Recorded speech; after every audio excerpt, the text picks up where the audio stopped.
Buenas noches, colegas, ¿cómo están? Bueno, sean todos bienvenidos a esta primera clase de lo que es este curso. Bueno, en sí es el segundo módulo, ¿no? Del curso de Inteligencia Artificial y Ciencia de Datos aplicado a Hidrología y Cambio Climático. Bueno, aquí Ulises González, quien les habla. Yo soy codirector académico de lo que es la empresa FICEP Civil.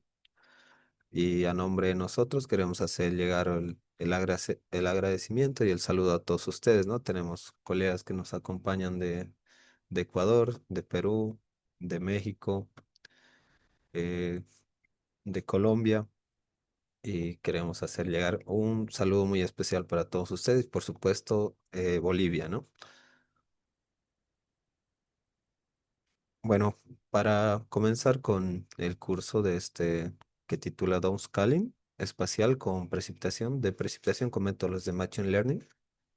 Bueno, el contenido ya lo vamos a desarrollar con el ingeniero Santiago Núñez, en el cual ya es un ingeniero con vasta experiencia con nosotros dictando cursos. Así que bueno, pero para los que no lo conocen, él es ingeniero civil, eh, graduado en la Universidad Central del Ecuador. Tiene una maestría en Ingeniería de Recursos Hídricos por la Universidad Católica de Lovaina y Universidad Libre de Bruselas, en Bélgica. Actualmente se encuentra realizando el doctorado en Recursos Naturales Renovables en la Universidad de Azuay y en la Universidad de Cuenca. Cuenta con experiencia de 6 años, 6 años en gestión de recursos hídricos. Su investigación se enfoca en proyecciones de cambio climático, modelos hidrológicos y análisis de disponibilidad de agua en cuencas andinas. Trabaja activamente en el proyecto Swatch de manejo sostenible de agua bajo escenarios de cambio climático con financiamiento internacional.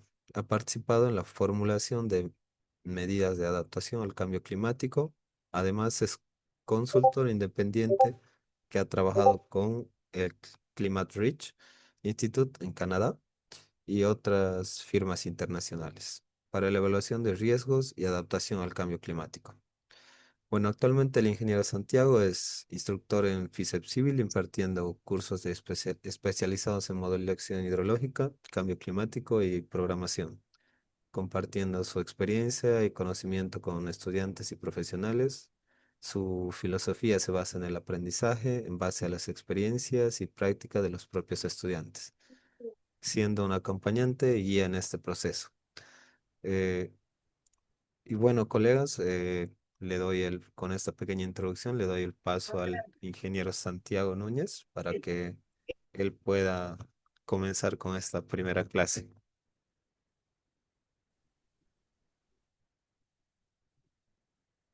Bien, buenas noches, colegas. ¿Cómo están? Me confirman, por favor, si es que me están escuchando. Y ahorita voy a compartir pantalla. Está correcto, ingeniero. Ok, voy a minimizar esto y se está grabando. Entonces, para quienes preguntaban si se suelen grabar las clases y se las comparte en el Drive. Entonces, bien. Bienvenidas y bienvenidos todos al curso que hemos titulado de Downscaling espacial de precipitación con métodos de Machine Learning.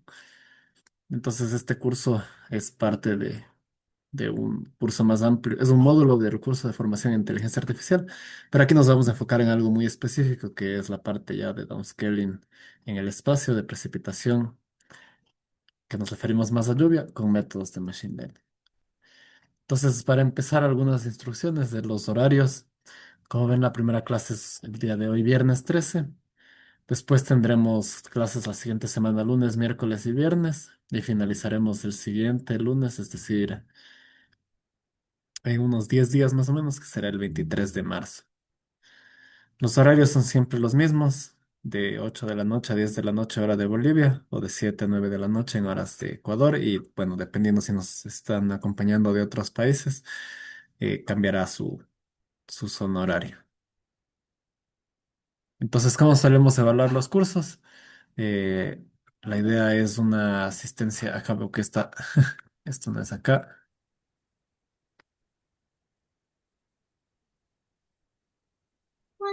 A la final, la asistencia es una asistencia mínima de 4 de 5 clases, que haya participación y también será un trabajo final aplicado. Que bueno, eso suele variar según cuánto hayamos avanzado en el curso, según que sea su interés de lo que están haciendo.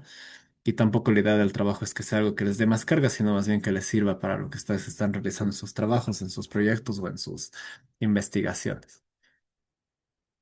Entonces, el contenido del curso son 5 temas principales. No es que cada clase vamos a ver uno de estos temas, porque en realidad algunos se sobreponen, otros requieren más tiempo. Pero la idea es ver fundamentos y conceptos básicos de qué es reducción de escala o downscaling, también conceptos necesarios de machine learning. Si bien han tenido una introducción algunas personas en el módulo anterior, no siempre estoy seguro si es que han visto los conceptos que necesitamos, quizás vieron algo a más profundidad, pero siempre es como para hacer un refreshment, una, un repaso de todo lo que están viendo. Vamos a ver cómo preprocesar y preparar los datos grillados y puntuales de precipitación antes de usarlos. Y de ahí ya vamos a hacer bastante práctica en Python de métodos de Machine Learning para downscaling espacial. No quiere decir que no puedan usar R o cualquier otro lenguaje para hacer. En este caso vamos a usar Python, pero si es que ustedes han usado otro lenguaje y quieren adaptarlo, no hay problema. Pero nosotros lo vamos a dar en Python. Y el último tema es ya cómo aplicar esto en escenarios de cambio climático. Ya no solo para ajustes presentes, sino también a un periodo futuro. Yendo a más detalle, los temas que han visto, la parte uno es hablar de escalas espaciales, por qué no podemos usar directo los modelos, cómo se hacen los métodos de erosión de escala, luego en algunas cosas de Machine Learning, ventajas, limitaciones, cómo elegir variables predictoras. La mayoría de estos 2 temas vamos a ver en la clase de hoy. Cómo preprocesar, acceder, descargar información satelital y de reanálisis. Hacer un breve control de calidad y relleno. No es un curso de control de calidad, entonces no se va a ver esto a mucho detalle. Vamos a hacer corrección de sesgo, métodos de interpolación. Finalmente, el tema 4 creo que es el núcleo de este curso, es la implementación práctica. No vamos a alcanzar a ver todos los métodos de Machine Learning que hay, claramente, porque hay muchos algoritmos, hay muchos modelos que se pueden aplicar, hay otros que ya son más avanzados de Deep Learning, que necesita también más tiempo, entonces vamos a tocar la superficie de Deep Learning, como los métodos más comunes que se usan, pero no vamos a ir tan a profundidad. Pero sí vamos a ver cómo generar estos mapas de alta resolución. Vamos a usar métodos que son también muy populares, como el Random Forest, el K-Nearest Neighbor. Y todo esto se va a hacer con una aplicación práctica ya en escenario de cambio climático para entrenar y calibrar, evaluar y validar, ver cuáles son las limitaciones cuando hacemos esto en condiciones futuras y comparar con un método de downscaling que es muy popular, que es el de quantile mapping y que también ya hemos visto en otros cursos. La idea del trabajo por ahora, lo que está propuesto es que hagan un caso práctico de downscaling en una cuenca hidrográfica que involucre preparar datos, entrenar, calibrar, validar, analizar y hacer un pequeño reporte. Una pequeña nota antes de empezar es que en este curso principalmente precipitación me estoy refiriendo a lluvia líquida, es decir, a lo que en inglés se conoce como rain. No vamos a ver algo específico o particular como para hacer downscaling de nieve o de granizo o de, de agua lluvia. Eso ya requiere otros análisis. Entonces, si es que ustedes están muy interesados más bien en ver cosas puntuales para nieve, sí requiere unas pequeñas adaptaciones y no es en el área que trabajamos. Entonces, bueno, esa nota, la que tengan en cuenta. Y bien, antes de ver esto, quiero hacer una pequeña encuesta para conocer el perfil de las personas que están acá. Como estamos bastante personas en sala, no podemos dar el micrófono a que se presenten, pero sí podemos activar esta herramienta. Entonces, no sé si han usado antes el polleverywhere.com. Entonces, ustedes pueden dar clic en ese enlace o pueden abrir su navegador y ponen esta dirección web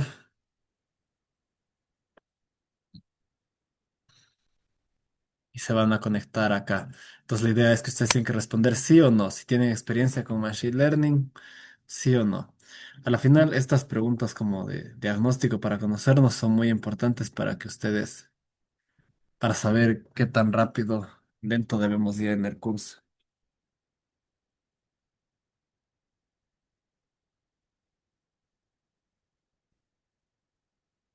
Veo que sí están respondiendo.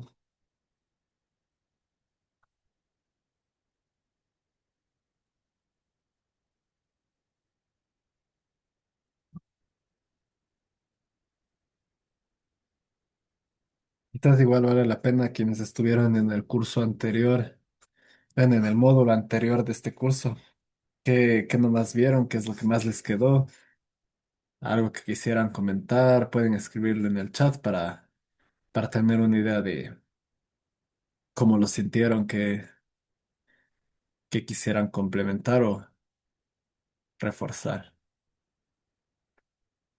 Entonces, por lo visto, está un 60-40 más o menos, entre personas que sí tienen experiencia y personas que no.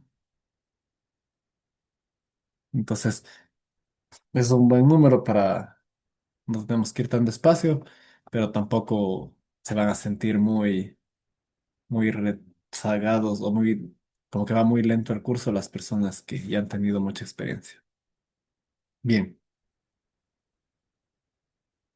eh,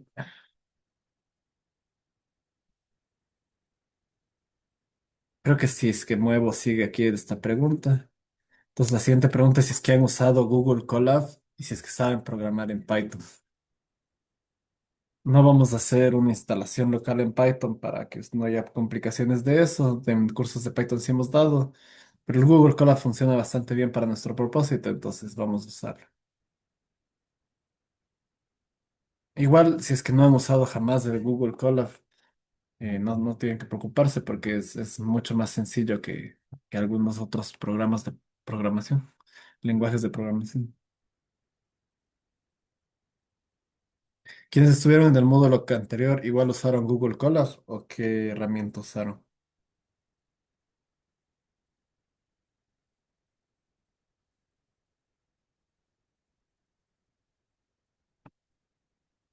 Google Colab. Ok,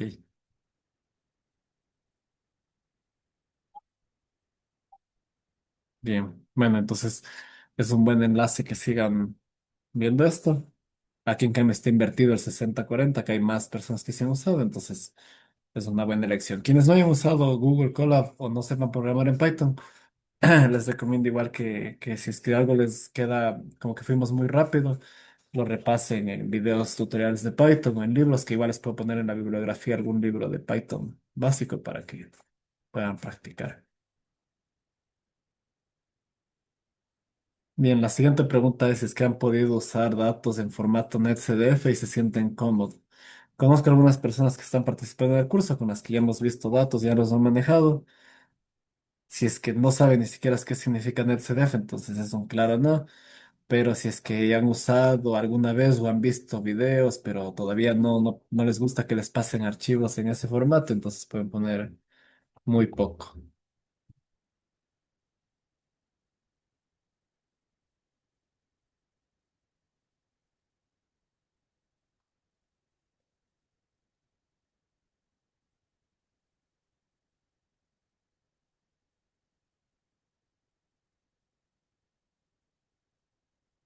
Sí, los archivos del CMIP 6 vienen en formato NetCDF. Sí, es como en estándar de los datos climáticos en el que viene. Bueno, pero aquí la mitad de las personas asistentes no han usado datos, entonces en la clase de hoy, al menos si es que creo que no todas las personas que están en la clase de hoy todavía están inscritos oficialmente, entonces al menos se pueden llevar cómo usar estos archivos NetCDF de manera preliminar. Bien, y la última pregunta es, vamos a ver solo métodos de downscaling de Machine Learning, pero no son los únicos, ¿no? También hay otras técnicas de downscaling. Entonces quisiera saber si es que ya han usado esta reducción de escala con técnicas antes de Machine Learning.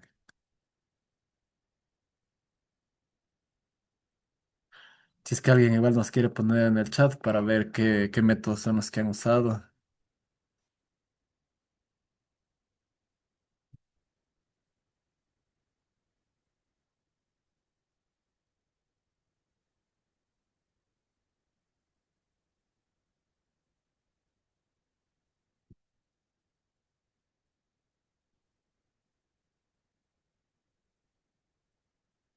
Bueno, el 70% de las personas lo han usado, quienes han usado. Ok. Jessica, no sé si tú eres Jessica, la que publicó un artículo recién en Hydrology. Sí, soy yo. Sí. Sí, justo anteayer lo leímos. Qué gusto. Ok. Felicitaciones por el Qué, artículo, está muy interesante. qué interesante. Muchas gracias, Santiago. Sí, sí. Justo, de hecho, está en el material del curso.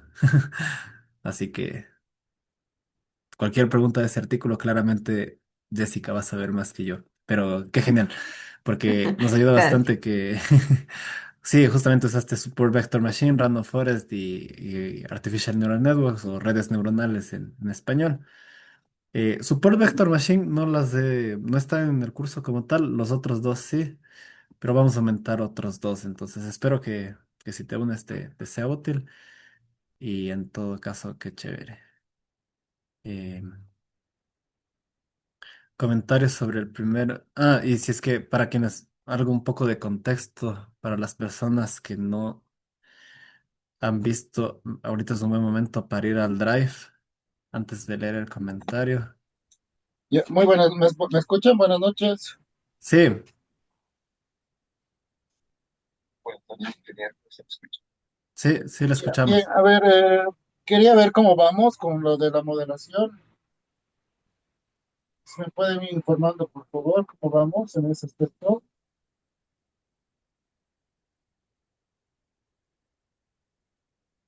¿Cómo ha ido estos días? Teníamos que reunirnos ayer, pero hemos llegado un poco tarde. Bueno, no tarde, pero ya se me hizo tarde como para reunir, entonces quiero ver cómo han ido avanzando.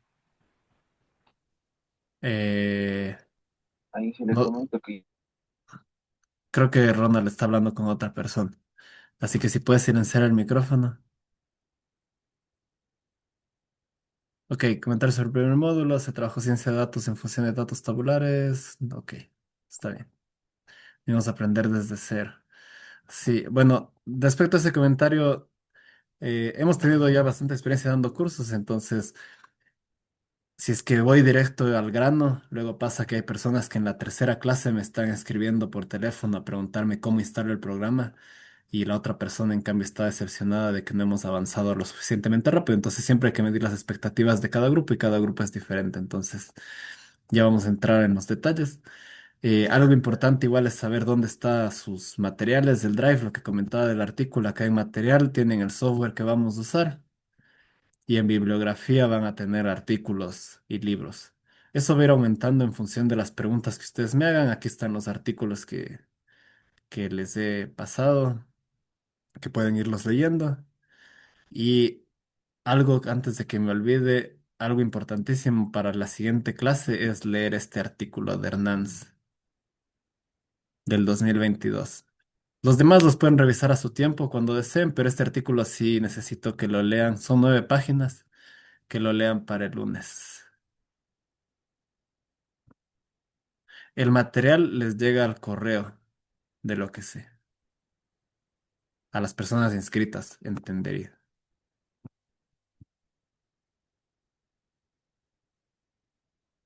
Bien,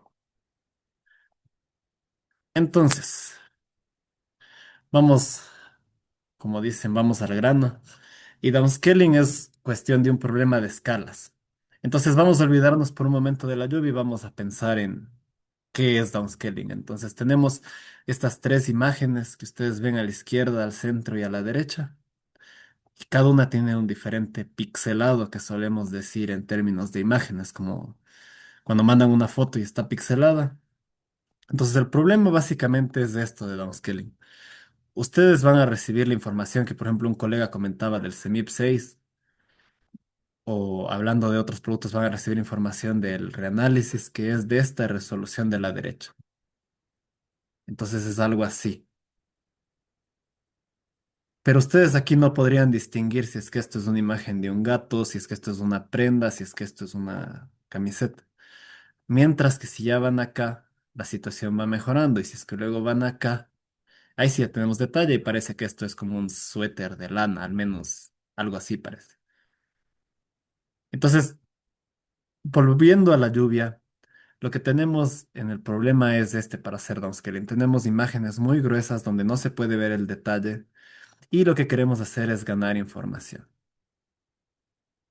Entonces, básicamente viendo ya ahora sí en un mapa de precipitación, downscaling es el proceso de pasar de una imagen gruesa como la que tenemos a la izquierda, que es un mapa sobre una ciudad, donde no se distinguen claramente estos patrones, a la imagen de la derecha, donde sí tenemos igual la superficie, donde aquí tenemos estos puntos rojos que antes no aparecían, como ustedes ven. Acá tenemos en el centro información que antes no estaba. Y lo mismo para valores altos o bajos. Entonces, una pregunta común que suele pasar es, ¿cuál producto es mejor? ¿El de la derecha o el de la izquierda? Y muchas personas suelen pensar que el producto de más alta resolución siempre va a ser el mejor. Pero no siempre esto es así. Y ese va a ser un mensaje que quiero transmitirles desde ahora. No siempre por tener la mayor resolución espacial, no por llegar a decir yo tengo un producto de lluvia de 100 metros por 100 metros, quiere decir que sea algo más preciso. Todo va a depender de contra qué puedan validar. Entonces, si es que ustedes pueden validar esta información y saben que tienen aquí estaciones en este píxel, entonces pueden hacer un ejercicio de downscaling. Mientras tanto, es difícil comparar contra información que no tienen. Cuando hacen este problema de un píxel tan grueso, a la final, el valor que esté aquí, si ustedes ven, hablemos de este píxel de acá ya, este píxel de aquí. Este valor está alrededor de 90. Este píxel nos dice que tiene 90 de cualquier unidad que sea. Pensemos que es lluvia, pero este mapa no es de lluvia, pero pensemos que es 90. Todo este píxel tiene el valor de 90, pero nosotros vemos que dentro de ese mismo píxel hay valores desde 170 hasta valores más bajos de 20. Entonces, lo que nos está dando esta información es como un promedio. No es exactamente el promedio matemáticamente, pero para que se lleven la idea, lo que nos está dando es el promedio de esta distribución de píxeles. Entonces, si yo pongo una estación acá, o comparo con la estación acá, o comparo con mi estación acá, no me va a dar ningún valor que es el correcto. Pero ese es un problema que más bien estamos comparando el píxel o una grilla contra una estación. Entonces hay muchos artículos o documentos o consultorías donde dicen voy a comparar el pisco contra mi estación, o voy a comparar el trim contra mi estación, o el chirps contra mi estación. Pero es un poco injusto comparar todo ese píxel contra estaciones, porque como ven no le puede pegar a todas. Esto se llama algo de representación espacial. Bien, entonces esas son dos notas a tener en cuenta.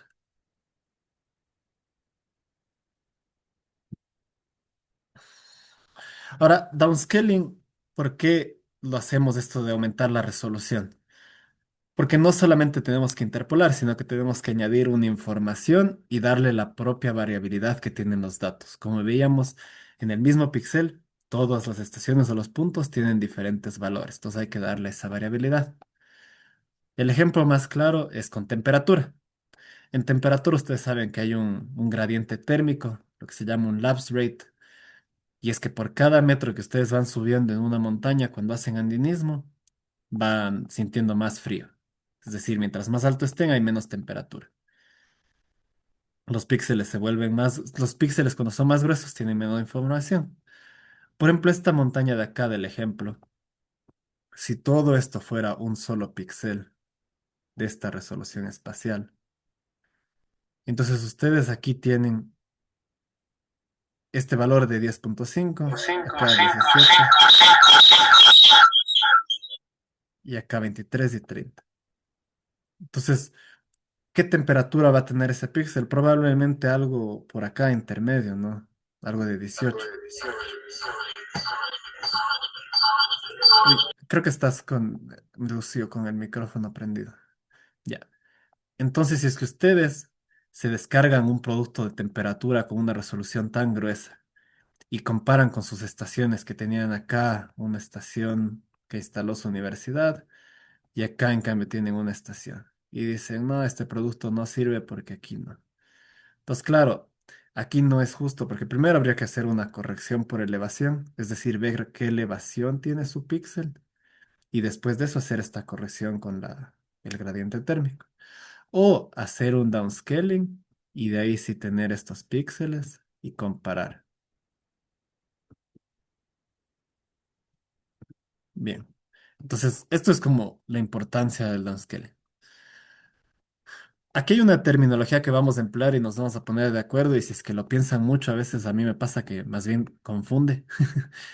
Pero con downscaling vamos a decir que es reducción de escala y por reducción de escala vamos a decir que mejora la resolución espacial del producto.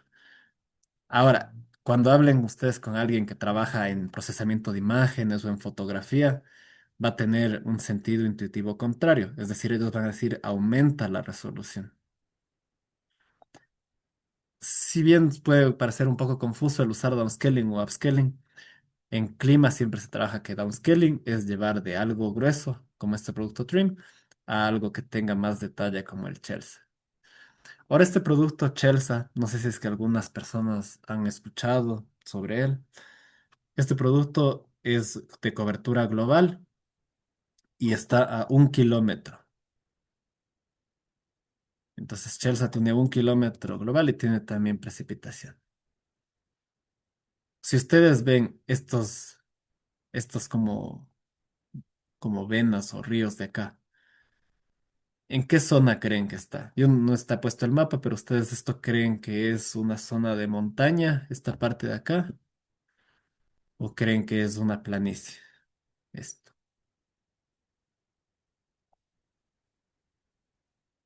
Andes. No es los Andes, pero sí es una montaña. Esto es los Alpes más bien, es los Alpes suizos. El Chelsea se produjo en Suiza. Entonces, ¿por qué me gusta esta imagen del Chelsea que se ve la montaña y aquí se ve la llanura? Café, montaña, azul, lugares más bajos.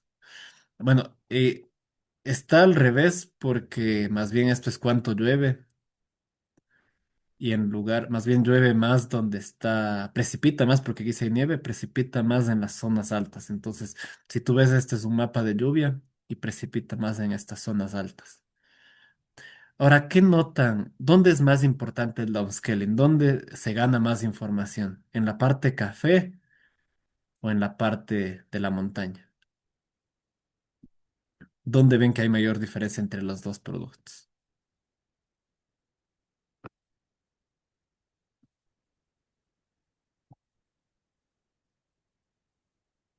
Podríamos coger este mismo rectángulo acá, en la parte azul, en las montañas. Sí, si ustedes comparan estos dos recuadros, van a notar que aquí casi todo el promedio está dentro del mismo valor. Todo está entre 400 y 800 milímetros al año. Entonces no hay tanta variación. Mientras que acá tienen zonas de 4000 y a la vez tienen zonas amarillas que están en 1200. Entonces la variabilidad espacial es muy alta en las montañas.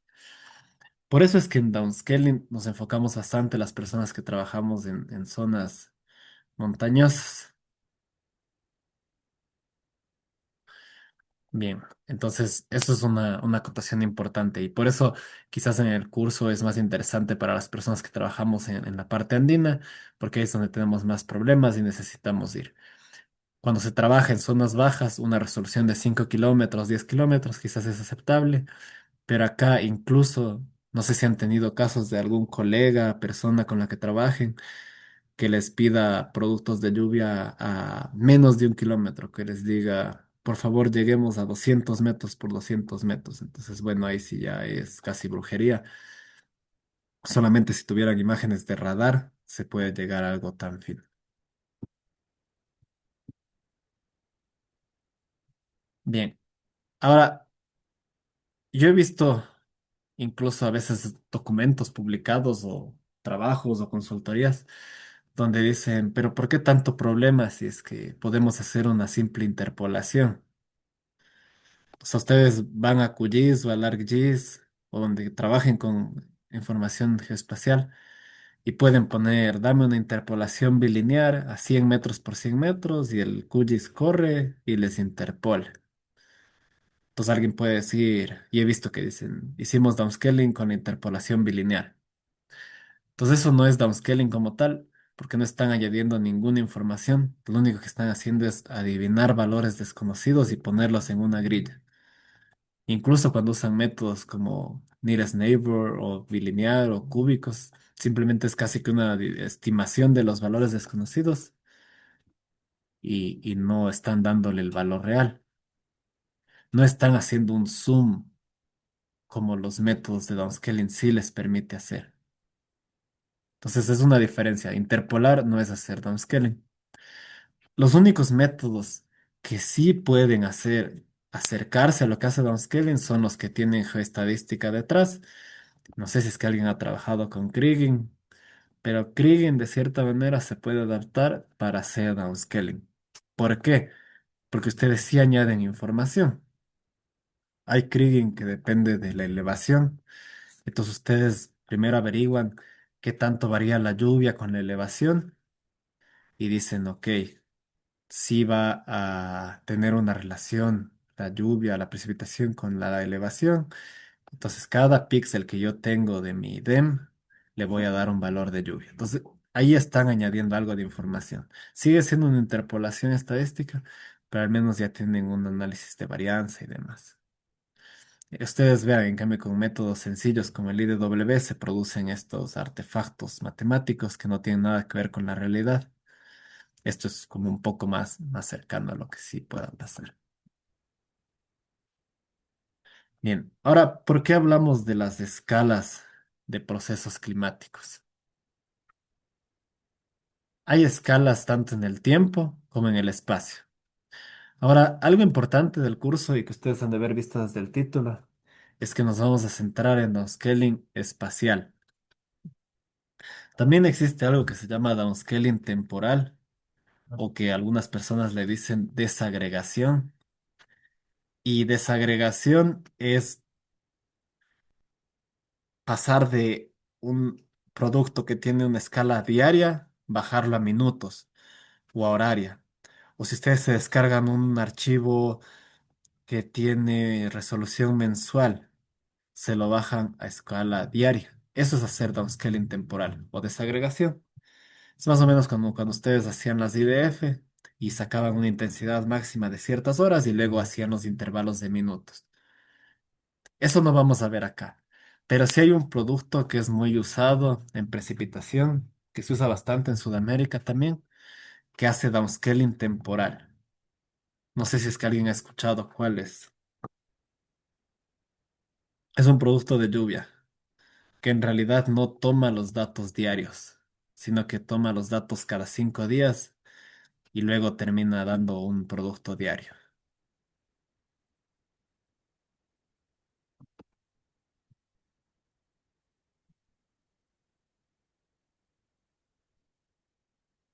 ¿Alguien tiene alguna idea? ¿Ha escuchado?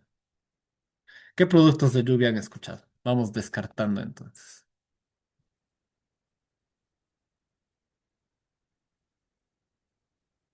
Correcto, Kevin. Esa es la respuesta correcta. El iMerge, ese viene incluso a resolución horaria. Es un buen producto grillado. Sí.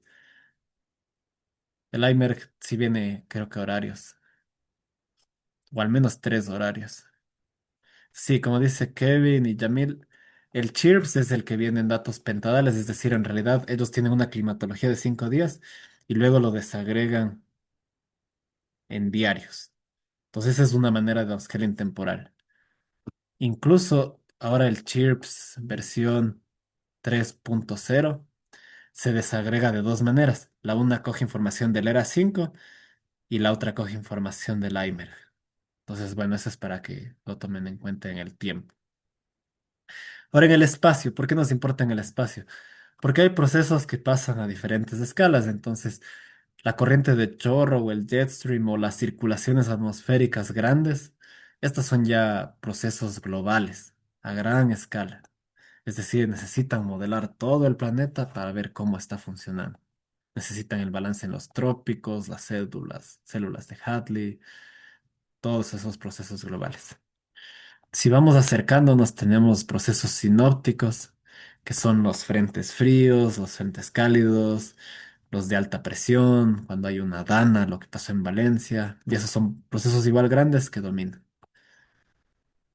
Por ejemplo, un proceso planetario que se les ocurra que domine en Sudamérica, algo que domina nuestra variabilidad interanual, es decir, que define que un año sea húmedo o un año lluvioso. No, no es de la atmósfera, pero sí es del clima. ¿Qué se les viene a la mente?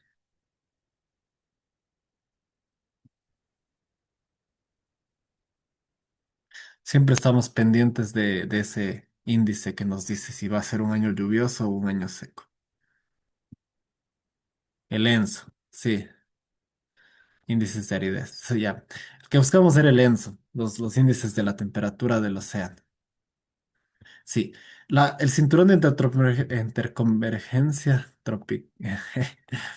Intertropical Convergence, el de convergencia intertropical. Ese es un poco más estable, no varía tanto como el ENSO. El ENSO sí, en los años hay años que, como ustedes saben, la temperatura de la zona del Niño está muy caliente o no. Entonces eso define cuánto va a llover en nuestros planetas. Ese es algo planetario, sinóptico, es grande. Procesos de mesoscala, en cambio, tenemos ya huracanes, ciclones. Y en la microescala, esta información de acá nos pone tormentas o tornados. Pero pensemos en nuestros procesos que pasan en los Andes, son esas lluvias que ustedes, no sé si en otra parte que no sé, Ecuador le digan el sol de aguas, pero nosotros acá cuando en la mañana está muy soleada y empieza a hacer un sol tan fuerte, pero luego se forman esas nubes negras convectivas que de una cae un aguacero, a eso le decimos sol de aguas. Eso es algo de microescala, por ejemplo.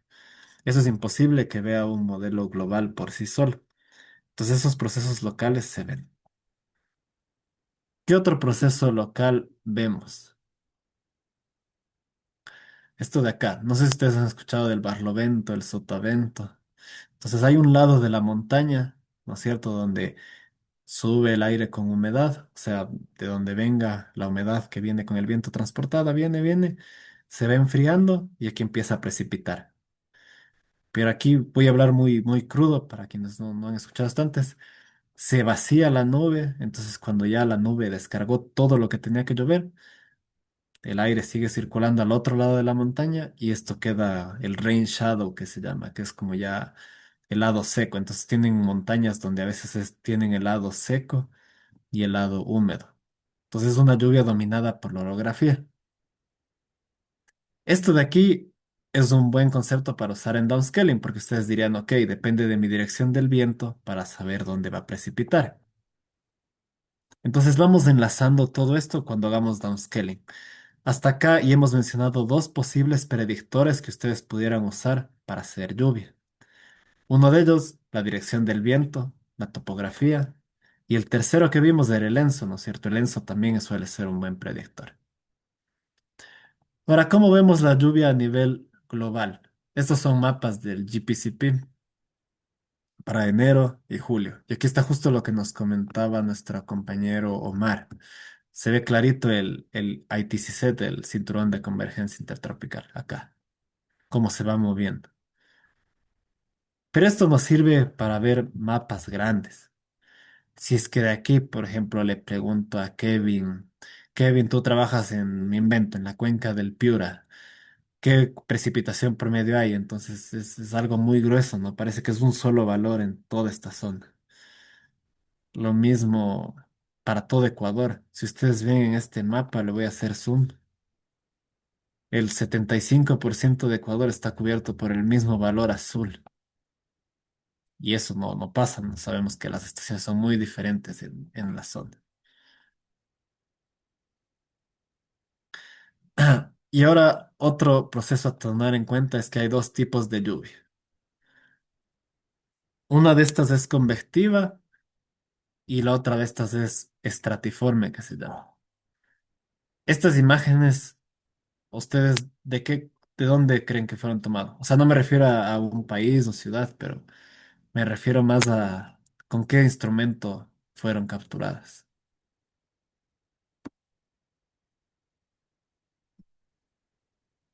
Es un radar, correcto. Entonces, estas son imágenes de radar. Así es como en realidad se precipita una lluvia convectiva. Entonces, detectar estos pequeños puntitos de lluvia es muy difícil en píxeles grandes como en los productos que tenemos. Estas lluvias son mucho más fáciles de tener la resolución porque ven que son más uniformes, cubren un gran área espacial y tienen menos variabilidad.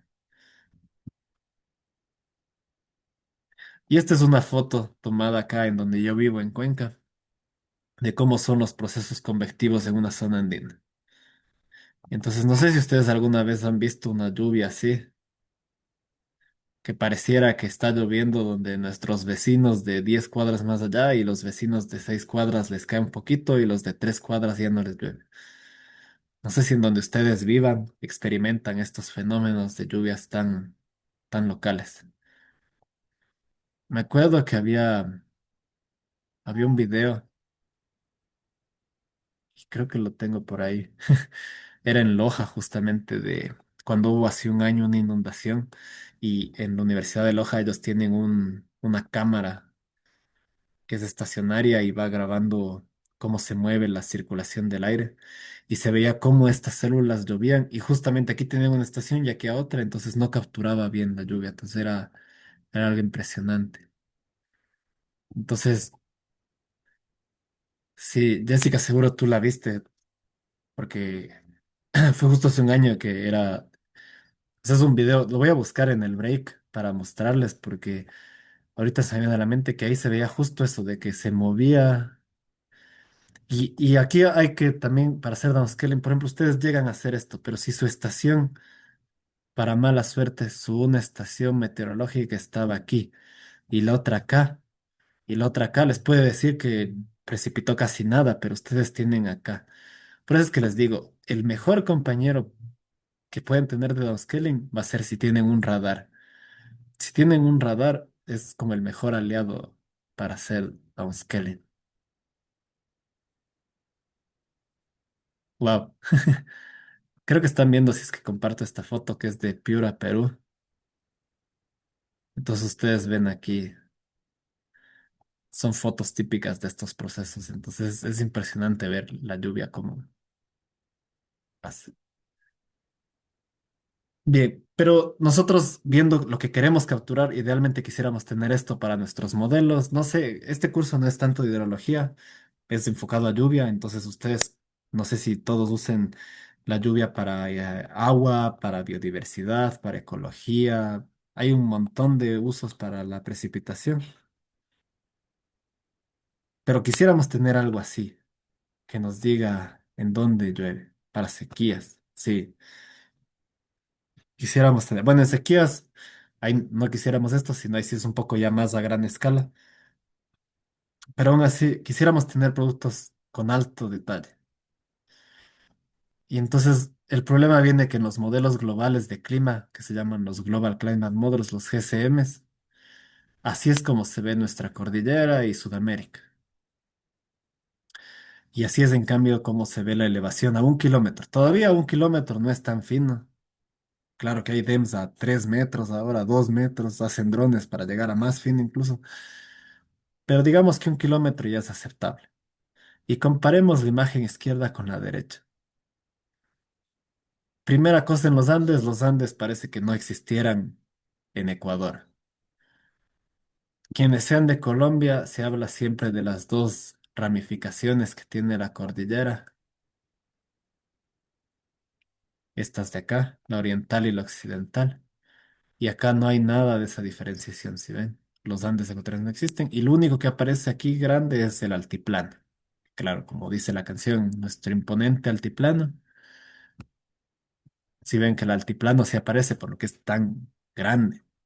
Y además todo este píxel tiene la misma elevación.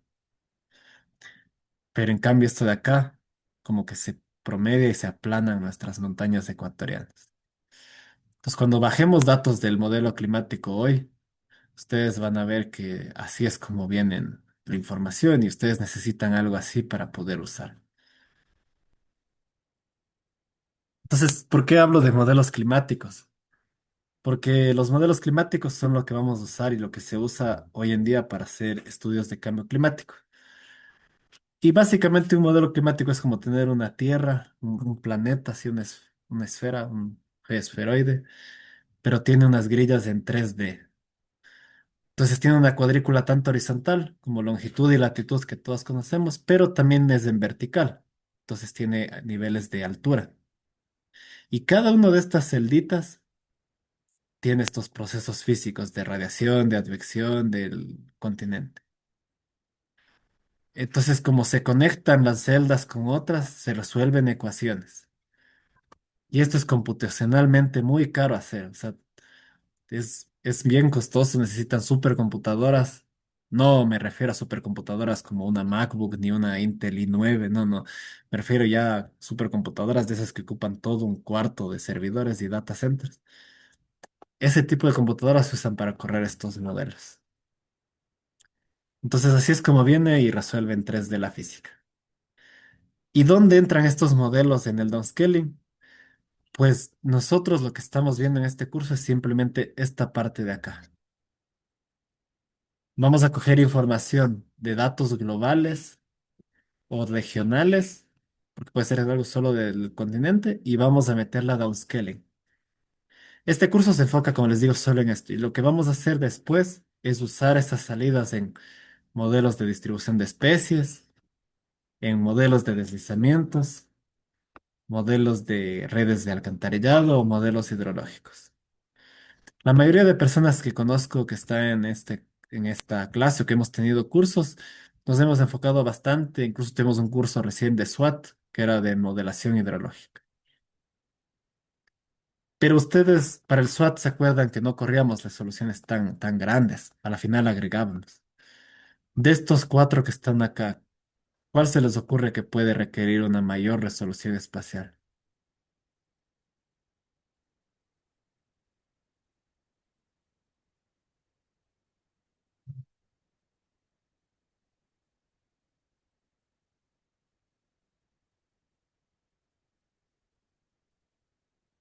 Los de Silver Network. Si es una buena opción, va a depender de qué ciudad es. En una ciudad grande, quizás no tanto, pero sí en un estándar es importante. Los de deslizamiento también. Ustedes ven que los de deslizamientos suelen requerir la resolución en cada talud. Entonces sí necesita bastante detalle espacial. Y los de distribución de especies, esos a veces depende. He tenido conversaciones con colegas que trabajan en biodiversidad que desean tener resolución espacial de hasta 50 metros, o sea, de que les diga si es que la montaña está viendo algún lado del sol o no. Entonces ya eso, porque si ustedes han visto alguna vez cuando caminan por la montaña, las plantas crecen diferentes según si es que miran al sol o no. Pues bueno, eso ya era bastante detallado. Eh, ya, para responder la pregunta de Edwin, justo voy a ir. Entonces, aquí vamos a los dos métodos que nos pregunta de scaling o reducción de escala estadístico o dinámico. Entonces, tenemos los modelos de clima, los regionales, y llegamos a un modelo local. Esto puede ser dinámico o estadístico. Voy a ir acá, voy a saltarme un poco para responder. Pero hay principalmente dos grupos, los dinámicos o los estadísticos. Entonces, dinámico es básicamente correr un modelo atmosférico a escala regional, o decir algo local. Para hacer un método de downscaling dinámico tendríamos que correr un WRF o un Regional Climate Model, el modelo ETA de Brasil, todos esos modelos. Entonces aquí, como ustedes ven, no entra el Machine Learning. O sea, en un modelo dinámico no entra el Machine Learning. Lo más cercano es un nuevo grupo que recién se está abriendo campo que se llama emuladores. Los emuladores son, no sé si han tenido alguna vez un emulador de PlayStation o un emulador de Nintendo. Un emulador es algo que trata de copiar lo que hace el modelo. Entonces, los emuladores son lo más cercano a algo dinámico y es que aprenden del modelo dinámico, es decir, alguien corre un WRF, entrena mi modelo de Machine Learning y así en vez de seguir corriendo el WRF cada vez, solamente corro mi emulador y me dice, esto es lo que te sale. Eso sería lo único cercano a dinámico que hace Machine Learning, pero eso de ahí es ciencia en como el state of the art. O sea, es lo que lo de ciencia está haciendo, están probando gente, entonces eso claramente no es lo que vamos a aprender para un curso de introducción a downscaling con Machine Learning. Más bien lo que se va a hacer es métodos estadísticos de Machine Learning, pero claro, espacializados. Sí, se necesita llevarlo al espacio. Bien, entonces como decía, la idea es permitir evaluar impactos a escala local, aprovechar la información local. Pero downscaling no siempre tiene que ser generar una nueva serie de tiempo. Hay un mal concepto de que la gente dice hace downscaling y toma tu serie de tiempo. En realidad, pues, según lo que recomiendan los autores de un libro que es muy bueno de downscaling para procesos de clima, y es un poco antiguo, pero es bastante bueno. Ellos dicen que depende de lo que ustedes quieran, qué método de downscaling usan, porque hay gente que, por ejemplo, no le interesa trabajar con la media ni el percentil extremo, sino ellos lo que necesitan es en el espacio cuánto llueve anualmente. Eso es lo que necesitan. Entonces, para esas personas no tendría sentido enfocarte en hacer un downscaling de series de tiempo, sino más bien capaz trabajas de escalas anuales o mensuales y ves cuánto varía en el espacio. Eso es lo importante. Hay otras personas que, por ejemplo, son multivariables, es decir, quieren ver cuánta radiación hay, cuánta temperatura hay. Otras personas que sí nos interesa cosas temporales como la estacionalidad, que llueve en los años, meses que tiene que llover para correr el modelo hidrológico. Entonces, nunca va a ser mejor solamente correr y hacer series de tiempo diarias y de ahí, bueno, si necesitan anuales, le agregan.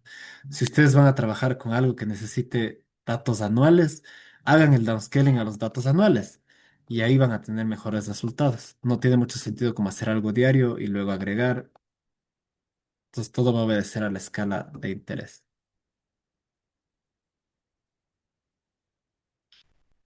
Entonces, ¿cómo vamos a proyectar al futuro? Si ustedes se acuerdan, el último tema de este curso se llamaba Aplicaciones de Impacto de Cambio Climático.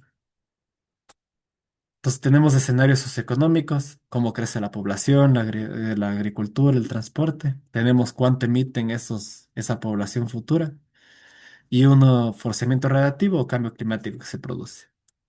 Todo esto ya ha sido hecho y se mete a un modelo climático y de ahí recién es donde entra el downscaling. Entonces, esto es la parte donde estamos y hay toda una ciencia detrás que si ustedes jamás han visto, les recomiendo que repasen o busquen cursos sobre cambio climático o podemos ver algo básico, pero no nos daría porque hemos dado un curso específico de cambio climático donde dedicamos sesiones a hablar de socioeconómicos, de emisiones, qué es forzamiento radiactivo. Pero todo esto se necesita entender para ahí meter a nuestro modelo de downscaling. Entonces, el downscaling es solamente un paso del cambio climático. Y bien, enfocándonos en los métodos estadísticos, tenemos tres opciones: los generadores de clima, los de corrección de Model Output Statistics y Perfect Prognosis. Estos nombres son medios raros y por eso para este curso he decidido simplificarlos en estos dos grupos. Aquellos que nos vamos a decir que son los de Bias Correction, que corrigen la salida del modelo en base a datos observados, y unos que se llamarán de ajuste de ecuaciones, es decir, entrena en relaciones en base a datos observados o reanálisis o información de la geografía, latitud, longitud, elevación, y eso le aplican al modelo. Entonces va a haber estos dos grupos que vamos a ver en las prácticas. La siguiente clase vamos a empezar con el de Bias Correction, es decir, vamos a corregir el sesgo a escala puntual de los modelos.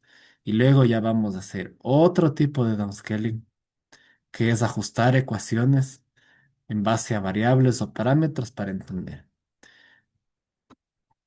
Entonces, esos dos grupos son los que vamos a ver. Y aquí tenía una diapositiva más de lo que es downscaling dinámico. Alguna vez vi que en algún curso alguien decía downscaling dinámico, algo que era estadístico en realidad, y mientras no sea dinámico es usar modelos de clima. Por ejemplo, lo que hizo la NASA no es dinámico. Eso es estadístico a partir de datos globales. Usar modelos a escala regional como el WRF, correr estos modelos que en vez de correr para todo el planeta, ustedes corren para un dominio pequeño, eso es hacer downscaling dinámico. Entonces, eso no vamos a hacer. Y bien, antes de tener un break para que tomen agüita, vamos a cerrar con la idea de bias correction, que son errores sistemáticos. Entonces, para entender si es que estamos en la misma parte y ver si es que alguien reconoce las siglas que están en la pantalla, ¿quién me puede ayudar a interpretar este gráfico? Sobre todo, ¿cuál es la línea a la que es nuestra realidad? ¿Cuál es la línea que es la que sí está pasando?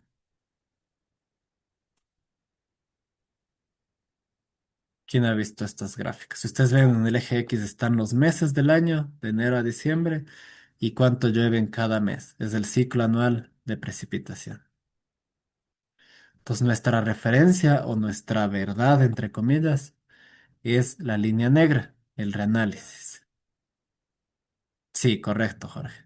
El reanálisis es lo más próximo a la realidad. ¿Y las otras 9 líneas, qué son?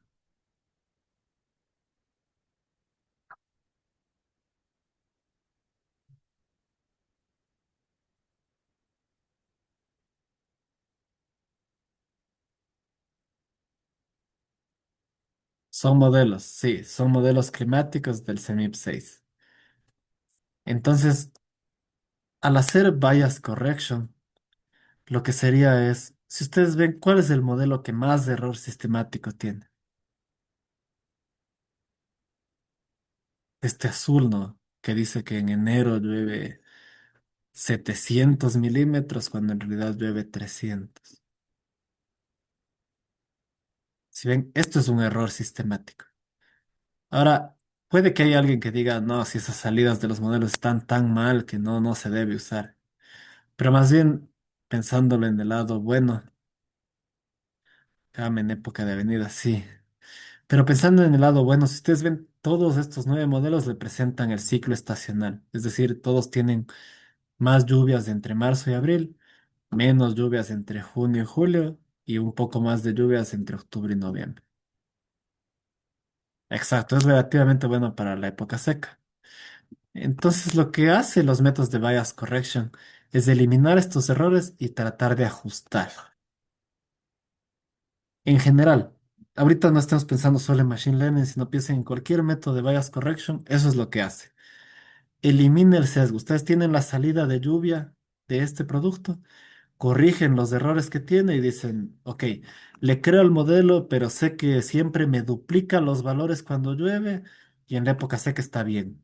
Entonces ustedes lo único que hacen es le multiplican, le dividen para dos. O sea, claro, estoy simplificando muy grueso, pero quitan este factor de error acá, quitan el factor de error acá y ya tienen una salida corregida. Si es que eso hacemos con Machine Learning, ese sería el primer método que vamos a ver. Y bien, luego vamos a ver estas relaciones. Entonces, tomemos unos 4 minutos para que puedan tomar agüita o refrescarse un poco y nos vemos 8:10 para retomar la segunda parte. Igual si tienen preguntas pueden poner en el chat y de ahí las respondo cuando regresemos.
Bien, buenas noches, colegas. Entonces vamos a retomar en donde estábamos.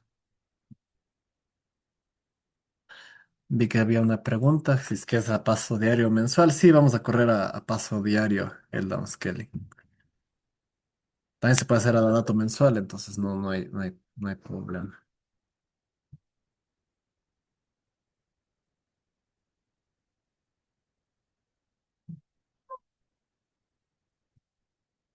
Ok, tengo entendido que en los modelos de Machine Learning sus predicciones son una media, mediano modo de las presiones internas y no capturan correctamente los valores extremos. ¿Cómo solucionamos este problema?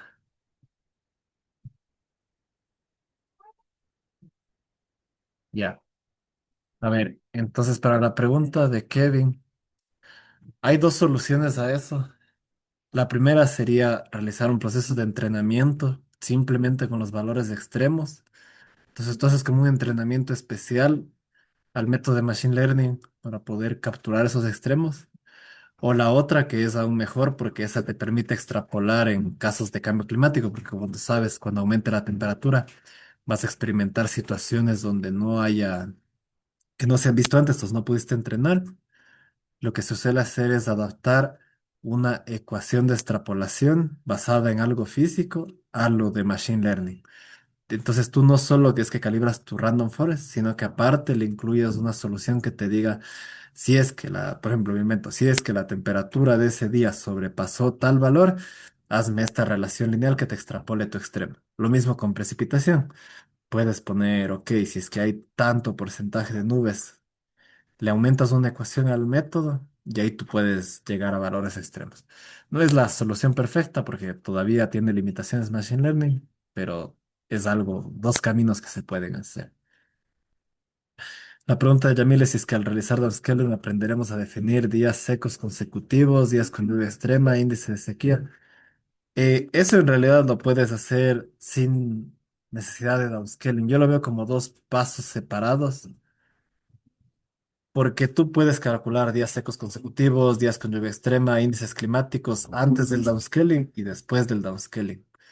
No es un paso inherente a la reducción de escala. Por ejemplo, si hoy nos descargamos los datos del modelo climático, del TRIM, y tú calculas de esos días, lo puedes hacer. Claro que te van a salir diferentes que al downscaling, pero no. Bien.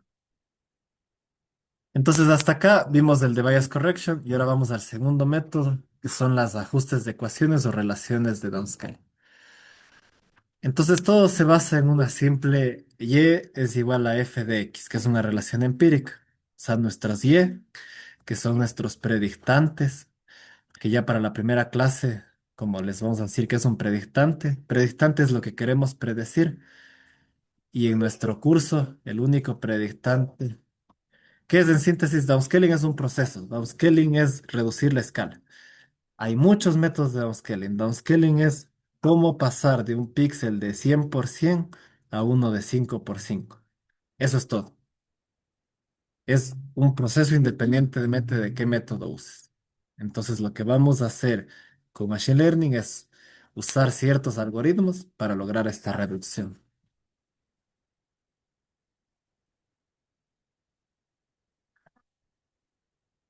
Entonces, en estos ejercicios de clase, el único predictante que vamos a trabajar es la precipitación.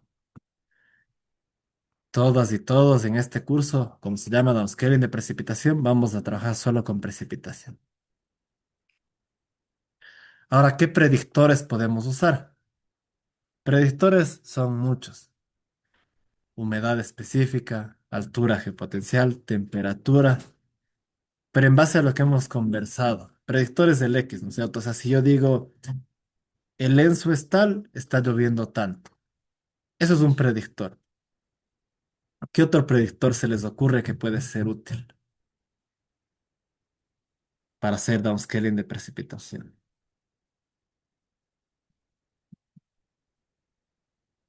No todos son de clima, hay otros que son topográficos.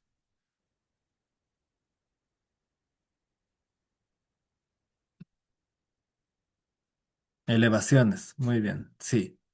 Elevación es un buen predictor. Otro predictor, humedad atmosférica, ¿sí? El otro es la latitud y la longitud, ¿no es cierto? Depende de dónde estén en el mapa, va a llover más o menos. La presión atmosférica, ¿sí? Entonces, viento, ¿sí? Entonces, como ven, hay muchos predictores que se pueden probar. Y para las personas que sí vayan a punto de rocío, temperatura, humedad relativa, sí, hay muchos predictores. La idea de los predictores que nos sean útiles, pero es que sean unos que ustedes puedan representar. Por ejemplo, la elevación es un muy buen predictor. ¿Por qué? Porque es algo fijo, es algo que no cambia, es algo que podemos medir y que podemos tener a bastante alta resolución. Si es que ya nos vamos a punto de rocío, quizás es más difícil de medir que la precipitación. Entonces hay que buscar variables que sepamos que se representan bien. Ahora, pensando ya en el ejercicio que vamos a hacer durante estos 5 cursos, su objetivo va a ser un Y, es decir, precipitación. ¿A qué quieren llegar? Eso depende de ustedes. Ustedes pueden elegir. Tienen su cuenca hidrográfica de estudio a la que quieran trabajar o tienen el país o donde quieran. Ustedes pueden decirme, yo quiero trabajar y hacer downscaling a mi punto, es decir, llegar a tener información de lo que tenía un píxel grande que me dé un valor para cada punto que tengo en la estación. Esa es una manera. Y la otra opción que ustedes tienen es decir, no, yo quiero a mi cuenca hidrográfica llegar a tener esta grilla. De lo que antes tenía un solo píxel en mi grilla, quiero aumentar para tener datos grillados en mi cuenca. Entonces son dos opciones, se puede trabajar con ambas. El predictante depende de ustedes lo que quieran buscar, pero lo importante es que tengan con qué validar. Entonces, como les digo, no es cuestión de una lista de deseos de decir, quiero tener para mi cuenca 100 metros. Si es que quieren llegar a eso, tienen que saber con qué van a validar y decir, yo tengo imágenes de radar a 500 metros, entonces con eso validan. O tengo estaciones ubicadas en una gran densidad en esta zona y con eso voy a validar. Y los predictores igual, como ven, es un trabajo de recopilarlos, de descargar datos. Entonces sí va a ser. Bien, los predictores, como les digo, no solamente se tiene que elegir cuáles son el X, sino también qué área cubren, es decir, qué dominio. Porque yo podría decir, para llegar a este punto de lluvia acá, en Chile, me interesa cuánto viento viene de esta zona. Pero ¿por qué este cuadrado y no esta área más grande? ¿O por qué el viento a 200 hectopascales y no a 500 hectopascales? ¿Por qué ese nivel? Entonces, elegir el dominio, elegir los predictores, qué nivel del mar, a qué presión necesito, todo eso es un trabajo interesante de hacer. De ahí se calibra una relación entre lo que observan, se valida y de ahí se puede aplicar. El método más común de downscaling, alguien que nos preguntaba qué es downscaling, downscaling se puede hacer hasta con regresión lineal múltiple. Si ustedes quisieran, pudieran hacer downscaling con regresiones lineales de las que veíamos en el pregrado. Se hace regresión lineal. Se puede hacer con otros, las GLMs, pero básicamente es lo que está arriba, o sea, pasar de estos predictores grandes a tener datos en punto. Hay muchos predictantes, pero como les dije, aquí nos vamos a limitar a hacer de lluvia. Ahora, ¿qué observaciones tenemos? Tenemos datos in situ, tenemos de sensores remotos, de análisis. Aquí les había preguntado a algunos que conocían, entonces ya me dieron esos datos. Por ejemplo, el ERA 5 es un reanálisis, el TRIM, el CMORPH, el CRU está como datos de sensor remoto, satélites, y tenemos del CENAMI o de universidades, datos de estación. Reanálisis es que nunca han escuchado, vamos a usar bastante datos del reanálisis, entonces es importante que entiendan cómo funciona. Es una mezcla entre todo lo que observa, no solo estaciones, sino boyas, barcos, radiosondas, globos meteorológicos, radares, los globos satélites, aviones incluso, todo el sistema global de observación se junta con un modelo del clima como lo que vimos antes de celdas, se combina eso y tienen el reanálisis. Entonces tienen algo completo que es una mezcla entre un modelo y una observación. Tienen datos en 3D y son físicamente consistentes. Tienen una resolución relativamente alta, pero aún así se necesita hacer downscaling. Esto de aquí es más para ustedes, si es que no han visto, para que no se olviden de datos puntuales o grillados, pero son las diferencias que hay. No creo que sea tan importante ver, pero les queda ahí las ventajas de la baja densidad, la cobertura espacial. Y con reanálisis esto se ve así. Detectan sistemas de circulación o mapas sobre Sudamérica. Esto no se puede hacer con observaciones.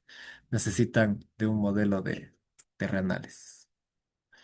Entonces ahora venimos a la parte más interesante. ¿Por qué métodos de Machine Learning? Porque el clima es un sistema no lineal y caótico. Entonces, el clima no es, como les dije, se puede usar una regresión lineal múltiple, pero el clima no funciona así. Es un sistema complejo, caótico, que varía mucho según las condiciones iniciales. ¿Se ha escuchado el efecto de mariposa? Así es como funciona el tiempo, el clima en el mundo. No son procesos lineales. No, no es, ¿cómo sería? O sea, no es una condición decir, ahorita está haciendo 18 grados centígrados, mañana va a llover 10 milímetros. Así no funciona el tiempo y ustedes saben. Entonces, los métodos de Machine Learning tienen un gran desempeño en los periodos de entrenamiento. Ahora, ¿por qué digo en el periodo de entrenamiento? Si ustedes ven acá, todos los métodos de Machine Learning capturan lo que está pasando. Pero cuando se extrapolan, se van a condiciones con las que no se entrenaron. Ahí vemos que los Supervised Vector Regressions o las Artificial Neural Networks se van por otro camino. Estos no pueden pasarse y estos se van más arriba. Es como la pregunta que nos hacía Kevin, me parece.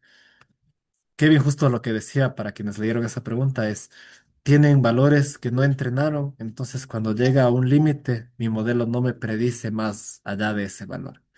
Entonces eso es algo que sí pasa en Machine Learning y por eso quiero que lean este artículo de Hernández. Incluso si no se escriben al curso, me parece que este artículo es importante para darle una crítica a los métodos de Machine Learning, porque les ayuda a abrir la mente de que por más de que avanzan y todo, no son la panacea, la solución perfecta. Y aquí vemos cómo otros métodos también pueden capturar o extrapolar. Pero repasemos, y en base a lo que vieron en el curso anterior, ¿qué es Machine Learning? O sea, ¿por qué? Y vamos a ir a la pregunta de cómo hacer un modelo de análisis. Entonces, ¿cómo vamos a hacer un modelo de análisis de Machine Learning? Justo ustedes ven aquí que le pregunté al Gemini que me explique brevemente qué es Machine Learning y de lo que el Gemini dice quisiera sacar esos cuatro recuadros que parecen más, pero están porque están desunidos. ¿Qué es? Porque mucha gente, y si es que es su primera vez viendo Machine Learning, si ustedes conversan con cualquier persona, hay este concepto hoy en día que como cualquier persona puede acceder al celular, a ChatGPT, a Gemini, a Claude, a Grok, uno les puede preguntar y básicamente decirle, hazme downscaling de este producto. Entonces, eso no es Machine Learning. Y Machine Learning tampoco es igual a inteligencia artificial. Seguramente en el módulo anterior les dieron esta diferencia, pero sí me parece importante enfatizar. Machine Learning, el concepto clave es el primero, es un aprendizaje automático. ¿Qué involucra aprendizaje automático? Que no vamos a estar nosotros teniendo que darle vueltas a la cabeza al código, como hacíamos en modelos hidrológicos de SWAT, estar cambiando parámetros, estar calibrando, estar... O sea, sí hay calibración, claro, pero no es que nosotros la vamos a estar haciendo manualmente. El concepto clave de Machine Learning es que se aprende automáticamente y es solo una parte de inteligencia artificial.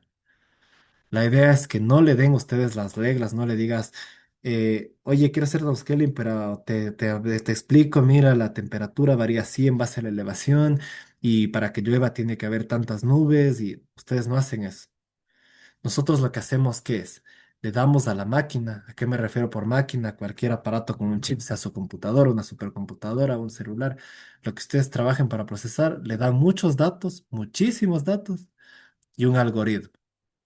Y la propia máquina va a ser la que encuentre patrones y cree un modelo para predecir resultados. Entonces, eso es como tal machine learning.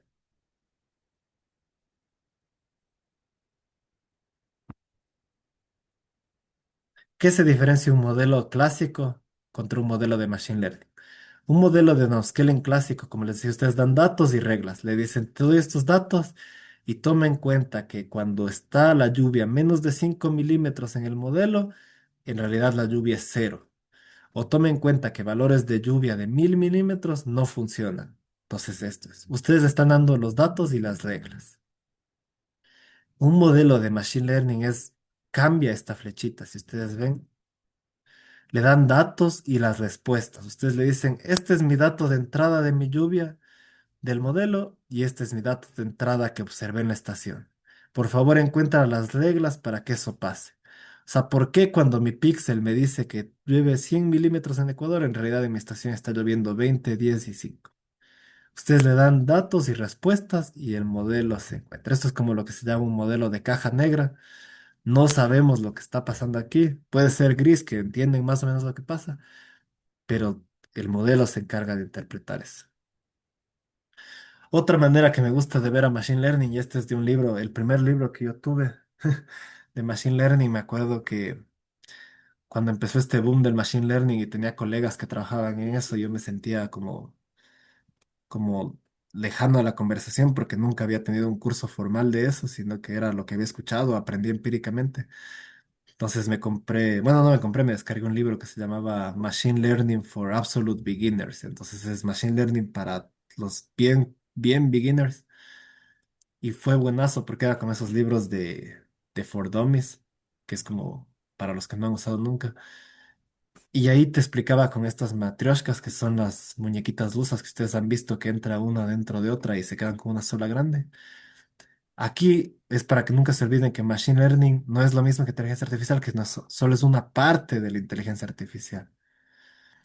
Y esto es todo parte de la ciencia de datos. Entonces no es que digan, no, yo uso Machine Learning y tú usas IA, son cosas diferentes. No, es una parte de eso.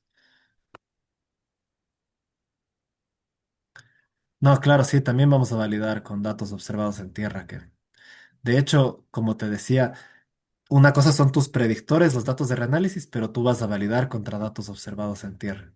Por eso les decía, la libertad está absoluta de ustedes si quieren llegar a 1 kilómetro, a 5 kilómetros, a 10 kilómetros, a 200 metros, pero la pregunta es con qué voy a validar. Si tú tienes un super observatorio de una cuenca, que tienes estaciones, en una cuenca de 10 kilómetros cuadrados, tienes estaciones bien seguidas, tú vas a poder hacer un scaling súper alto, o sea, súper fino. Entonces todo depende de lo que tenga. Es una caja negra de procesamiento.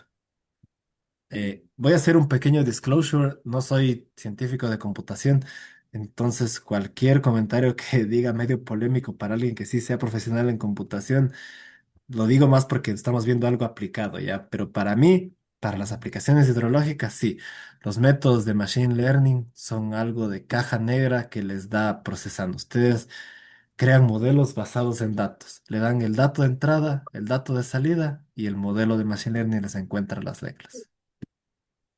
Como les decía, no siempre es caja negra, también hay cajas grises, es decir, que ustedes le dan una lógica, le dicen, oye, tome en cuenta estos parámetros, tome en cuenta esto. Sí pueden modificar, no hacer algo que solo dan datos y les bota datos, pero sí es bastante. Por ejemplo, en una red neuronal, ustedes no pueden saber cuál es el proceso que está dominando. No es como cuando ustedes hacen una ecuación justa y dicen lo que más domina es este valor. Será que en una red neuronal ya tienen muchos parámetros que no tienen un significado físico. O sea, no me pueden decir qué significa tener 20 células de un modelo. O sea, no tiene algo físico. Bien, pero Machine Learning igual no es algo nuevo. Si bien estamos en el boom, en la era de la IA que está todo el día bombardeándonos, pero desde 1959 se hablaba de Machine Learning.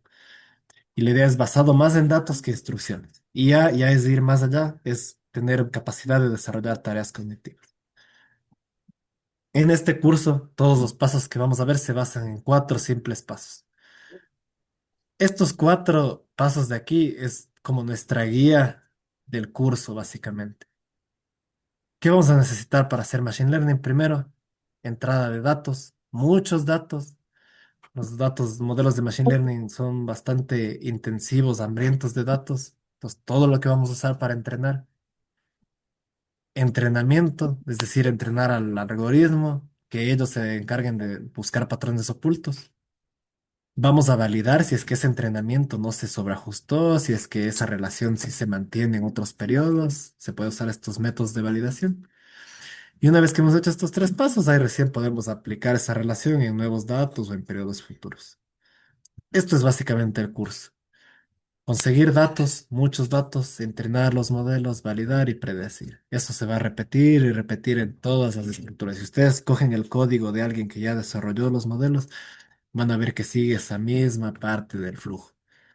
Conseguir datos, entrenar, validar y predecir.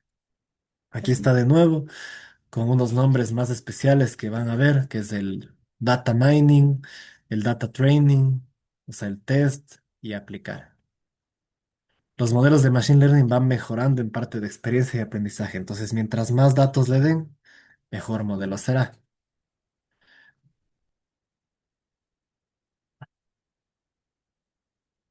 Desde mi experiencia, lo mejor es combinar los dos. O si es que usas un Machine Learning, sí tiene que tener lógica. Por ejemplo, en los artículos que les he pasado de bibliografía, los predictores que usan no son de tan caja negra, sino que son predictores que tienen un sentido físico, como longitud, latitud, elevaciones. No es que solo están metiendo 100 variables de clima y dicen, bótame lo que sale. Yo sí creo que mientras puedas interpretar incluso el por qué elegiste ese predictor, tiene valor. No es una discusión cerrada decir es mejor machine learning o clásico. En mi opinión depende de cuántos datos tengas. Si tú tienes simplemente 5 años de datos y quieres con eso calibrar machine learning, lastimosamente te va a salir algo muy, muy sesgado y muy flojo. Ahí es mejor algo físico. Pero si tú tienes miles de datos, tienes muchos años, muchas series de tiempo, muchas estaciones, ahí sí te va a convenir algo de machine learning. Si es que ustedes dicen quiero hacer machine learning para 2 años, ya es medio polémico. Un colega trabaja haciendo su investigación justo en esto, de cuánto tiempo necesitarían para ver si es que ya se entrena el modelo. Y él descubrió que no son tantos años como parecían, pero sí se necesita buena calidad de datos, ¿no? Entonces, lo importante es tener eso. Entonces, este es un pequeño ejercicio para repasar, pero no hace falta que lo hagamos en clase. Sí se puede validar, pero en base a tu respuesta, José, ¿a qué resolución máxima puedes validar si tienes Pisco y Rain4P? ¿Sabes a qué resolución llegan?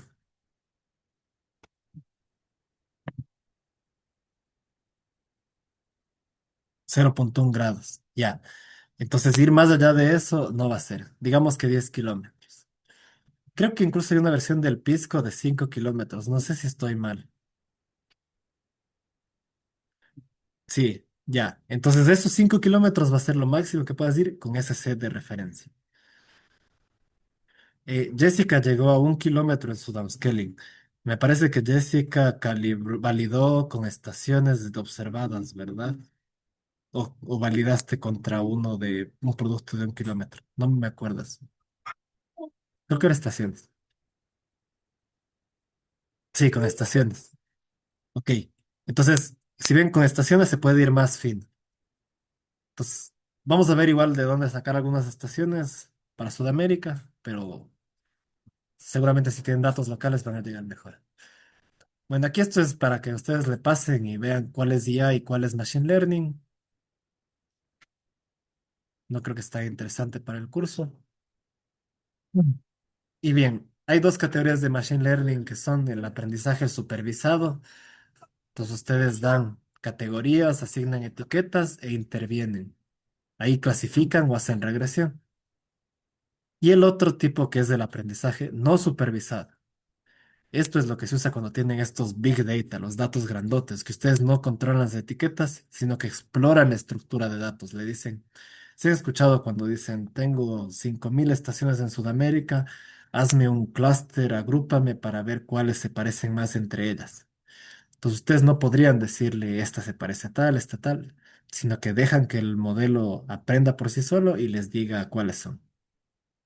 O para reducción de dimensiones. ¿Qué es eso? Ya vamos a ver en una imagen. El supervisado es cómo detectar nubes. Por ejemplo, ustedes tienen aquí datos y le dicen, mira, cuando tengas esta secuencia o este valor de aquí es esta etiqueta. Esta secuencia es celeste. Esta etiqueta es log. Nosotros no nos interesa ver en colores, sino decirle, cuando veas un patrón así, esto tiene nubes. Si ves un patrón así, tiene nubes.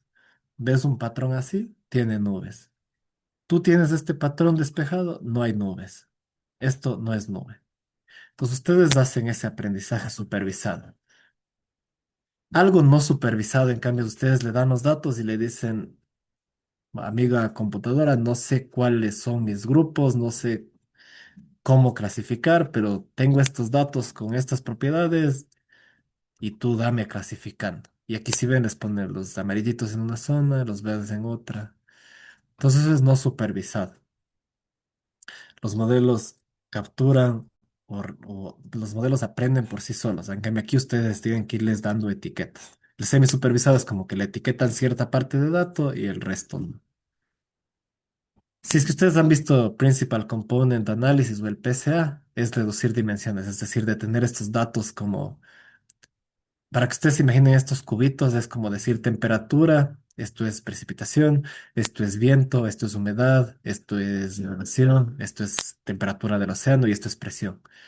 Entonces ustedes le dicen, tengo todos estos valores, encuéntrame cuáles son los importantes y cuánto predicen de mi variable. Entonces, cuando hacen análisis de componentes principales, Dice que es una hora. A ver, ponlo acá, ahorita no. lo que hace es encontrar qué parámetros influyen, pero ustedes no es que van a decir, es la combinación de 0,5 de temperatura más precipitación lo que te da. No, no, sino es un componente principal el que se hace. Ahora, ¿en qué se usa Machine Learning? Machine Learning en base al Centro Europeo no es solo para downscaling. ¿Y por qué me parece más importante que aprendan Machine Learning como concepto que como solo un fin? Es porque Machine Learning hoy en día pueden usar para todos estos campos. Para ajustar pronósticos en tiempo real, si ustedes de aquí se llevan aprendido bias correction, ya pueden ajustar pronósticos de operación, pueden detectar características, pueden trabajar también con modelos numéricos, cuantificar incertidumbre. Pueden asimilar datos, hacer que aprenda. Ustedes crean un modelo y le dan nuevos datos y le dicen, anda corrigiéndote en base a lo que tengas. Observaciones. ¿Se acuerdan cuando yo les mostré estas dos gráficas? Vamos al satélite. El satélite no es que ve lluvia, ¿no es cierto? El satélite ve una reflectancia de lo que refleja del satélite y convierte eso en lluvia. Ahí se usa Machine Learning porque le dicen al satélite, oye, aprende esta relación que cuánto refleja es lo que está lloviendo. Ahí ustedes usan Machine Learning. Lo mismo aquí. Todo este sistema global de observaciones que usa el sistema europeo tiene 8 millones de observaciones diarias. Entonces nadie está en la capacidad manual de procesar 8 millones de observaciones diarias y decir, ok, mete esto acá, calcula y recalcula. Y esta asimilación de datos se hace con Machine Learning. Y hoy en día incluso hay pronósticos del tiempo que están haciéndose con Machine Learning y que incluso ya creo que le han superado algunos modelos dinámicos. Y bien, la última gráfica antes de hacer ya la práctica de hoy es qué podemos esperar de este curso. Entonces, si todavía no tienen claro qué es lo que va a pasar en estas clases, ustedes van a descargarse cualquier producto que tengan en esta resolución, sea el Chirp, sea el ERA, sea el Trim, sea el Pisco, sea el Rain4P, y ustedes quieren tener este mapa. Entonces, de lo que tienen una imagen borrosa de lluvia, ustedes van a tener una imagen de alto detalle. Este de CNN no es la cadena, sino es convolutional, redes neuronales convolucionales y reconstruye. Entonces, quizás no todos lleguemos a tener algo así. Quizás algunos métodos nos den algo como la derecha, pero ustedes ven que sí tiene un valor el de la derecha con el de la izquierda. Se mejoró el detalle. Entonces, eso es lo que vamos a llegar a tener. Hay limitaciones potenciales, pero esta diapositiva quiero más bien tratar en la siguiente clase cuando ya lean el artículo, pero ahí les pongo para quienes no siguen el curso, es que el principal problema es dos. Son dos principales problemas. Tiene problemas los métodos de Machine Learning para extrapolar valores que no han sido entrenados. Entonces, ustedes no entrenaron con valores que sí pueden pasar luego, pues van a tener problemas en representarlo y eso se llama estacionariedad, que asume que siempre se mantienen esas relaciones. Es decir, que las relaciones que aprendió se mantienen al futuro y puede que eso no pase. ¿Cómo vamos a configurar el ambiente de trabajo para seguir este curso? Para la mayor parte del curso vamos a usar Google Colab. Como la mayoría dijo que sí, vamos a AutoColab. Ustedes saben, simplemente se abre acá, tienen que tener su cuenta vinculada, abren un nuevo notebook y no necesita instalación. Entonces, por favor, no nos pregunten como, profe, no puedo instalar el programa, sino más bien ya saben, es trabajar en Colab. Y ustedes aquí saben, es importar módulos. Vamos a importar, por ejemplo, pandas.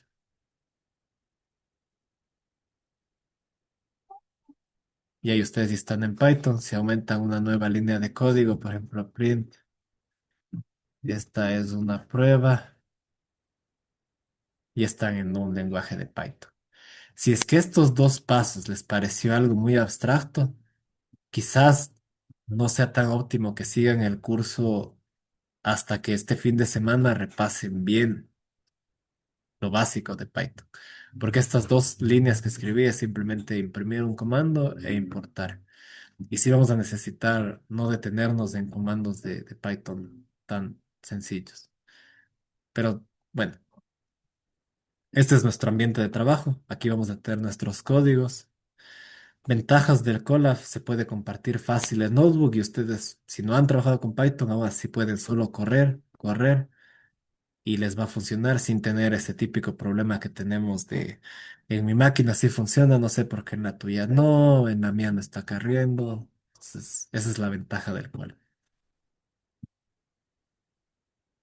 ¿De dónde vamos a bajar datos en este curso? Del Climate Data Store. Entonces, otra tarea para el lunes es que ustedes se creen una cuenta en la tienda del clima de Copérnicos. El nombre es tienda, pero no va a costar nada. Entonces, ustedes se registran acá, le dan a login, van a tener que registrarse en su cuenta y van a poder usar. No es difícil registrarse y aquí van a tener muchos datos disponibles, sea de reanálisis horario, de datos procesados, un montón de información de clima, gratis. ¿Qué más vamos a usar? Si es que alguien quiere trabajar en Spider, en Visual Studio Code, en RStudio, en Jupyter, pues adelante, no les restringo. Y si es que alguna aplicación especial la vayamos a ver en otro, se les informará, pero eso es especial. Aquí les he puesto dos enlaces del Windy o el Climate Reanalyzer, que es simplemente para ver información de reanálisis. Si ustedes quieren ver mapas, es para que ustedes se familiaricen más con estos productos si nunca los han usado. Lo mismo el Windy. Si ustedes ven el Windy es para entender cómo funciona el viento, cómo pasan las precipitaciones, si ven dónde está lloviendo. Entonces tiene bastante información. Ah, buena pregunta. El Climate Reanalyzer es en realidad, como dice, reanálisis. Entonces ya hay un modelo detrás. O sea, ya no son solo observaciones, sino que tiene un modelo para completar los datos. Entonces no es simplemente observaciones. Igual, este es más como visual. Si tú ves, si le aplasto al mapa, aquí está para Sudamérica, solo te da como anomalías, es decir, ok, en esta zona ha sido hoy un día más caliente que lo que era normal. El Power NASA tiene más datos. Igual el Earth Viewer, o sea, tienen diferentes objetivos. Este ya tiene acceso a datos, bueno, yo uso el más el Earth Data Viewer, pero no vamos a ver algo tanto en tiempo real, entonces no necesitamos ese. Y ahora vamos a ver el visualizador de NetCDF. Y como algunas personas, creo que la mitad nos había dicho que nunca había usado NetCDF, vamos a abrir esta página de la NOAA. Y esta de aquí me parece personalmente la mejor herramienta para abrir NetCDFs. ¿Se pueden abrir NetCDFs en Python? Sí, claro, por supuesto. Pero esto de acá tiene la ventaja de que es interactivo, fácil y es como la primera herramienta para usar. Entonces, si ustedes se van a este sitio de la NOAA, se pueden descargar el Panoply. Sí, el Panoply también me gusta, pero tiene dos problemas comparado con este. El Panoply sí requiere instalación y este además ya te incluye el Java en un archivo portable. Entonces el WST me gusta porque ustedes pueden llevarlo en una flash. No necesitas instalarlo, no necesitas tener Java. Y a veces el Panoply da unos problemitas cuando activas otras cosas en Ubuntu o algo. A mí me ha pasado en mi máquina, por ejemplo, que el Panoply me dejó de funcionar, pero en la compu de la oficina sí me vale. Este de acá es infalible. He llevado a compus con Windows Vista, creo, y me ha abierto así, entonces. Pero el Panoply es una muy buena opción. No digo que no. Me gusta también el Panoply y tiene bastantes. Es más, lo voy a aumentar a las diapositivas antes de compartirles. Ah, y si alguien se preguntaba por qué no les pasé las diapositivas antes de la clase, es porque me gusta igual ir aumentando lo que vayamos viendo. Entonces, para que no les queden completas, les paso siempre al acabar la clase. Voy a aumentar aquí el enlace del Pano. Bien, entonces descárguense por favor este archivo del Inter 64. Si no tienen en el sitio web, igual está aquí en el material del curso, esta versión. Y cuando ustedes los tengan aquí, simplemente le extraen el archivo.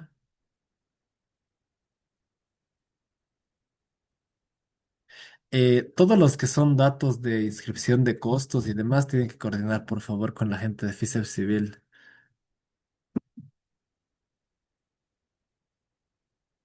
porque eso no me sé exacto todo. No manejo yo esos temas administrativos, pero seguramente ya le contacta a la persona. El link para descargar precipitación en tiempo real para monitoreo de NetCDF. Uf, eso ya depende de qué producto quieras. Eh, en casi tiempo real, o sea, en- a ver, sí, a ver, este no era el navegador que estaba usando, era este de acá. En casi tiempo real, la mejor opción sería el iMerge. Para ver monitoreo, hay uno que se llama el iMerge Near Real Time.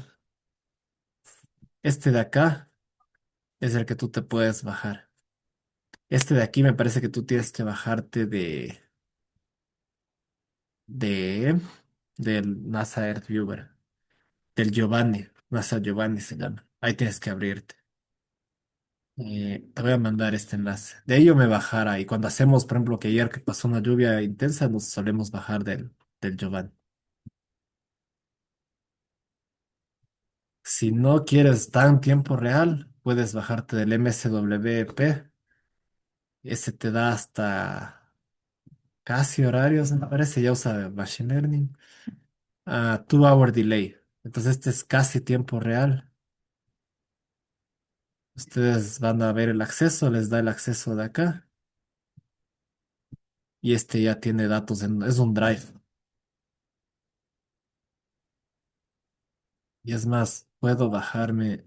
Me parece que yo ya tengo en el drive, pero es la versión 280. Este es el Near Real Time. Y ya cuando ustedes les den permiso, les baja. Aquí está el 3 horario o el diario. Por ejemplo, voy a bajar el diario del día 72 del 2026 que fue subido hace 20 minutos. Si ven que viene en NetCDF, entonces se bajan.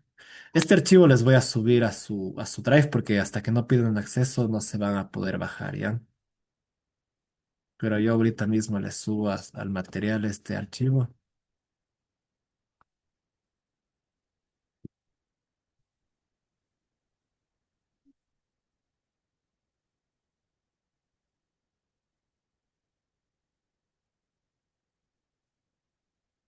Entonces, si ustedes se bajan este NetCDF de lluvia, como a petición del compañero, algo en casi tiempo real, con gusto entonces lo abrimos, nos vamos al WCT, le abrimos este ejecutable,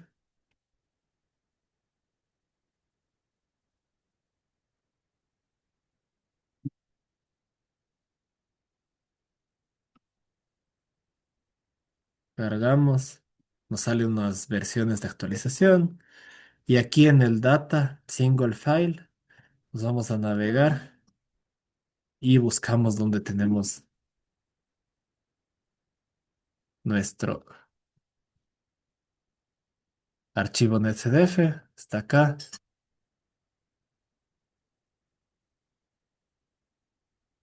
Y bien, ahí ustedes pueden ver el nombre de la variable, es precipitación, qué fecha tiene, es del 13 de marzo, es decir, ya tenemos cuánto llovió el 13 de marzo, el que ustedes pueden ver para su zona de interés. Entonces, este es como un primer visualizador para saber las variables y demás. Si es que voy a repetir, si es que alguien recién abrió el WCT para ir despacio. Lo abren al ejecutable después de descomprimir la carpeta, se les crea esta información. Dan sí al aceptar. Aquí buscan cuál es su archivo. Si es que no les sale esto, o les cerraron por accidente, es fácil. Se van a Data, cargar Data, Load Data. Buscan en Single File. Miren, cuando ven la grabación van a ver Single File, navegar, y ahí buscan donde tienen guardado su archivo.